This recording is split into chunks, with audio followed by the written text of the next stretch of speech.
Matapos isilang si Serug, nabuhay pa si Reu ng 207 taon at nadagdagan pa ang mga anak niya. Nang 30 taong gulang na si Serug, isinilang ang anak niyang lalaki na si Nahor. Matapos isilang si Nahor, nabuhay pa si Serug ng 200 taon at nadagdagan pa ang mga anak niya.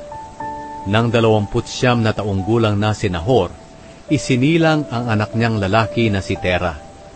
Matapos isilang si Tera, nabuhay pa si Nahor ng 119 na taon at nadagdagan pa ang mga anak niya. Nang 70 taong gulang na si Tera, isinilang ang mga anak niyang lalaki na si Abram, Nahor at Haran.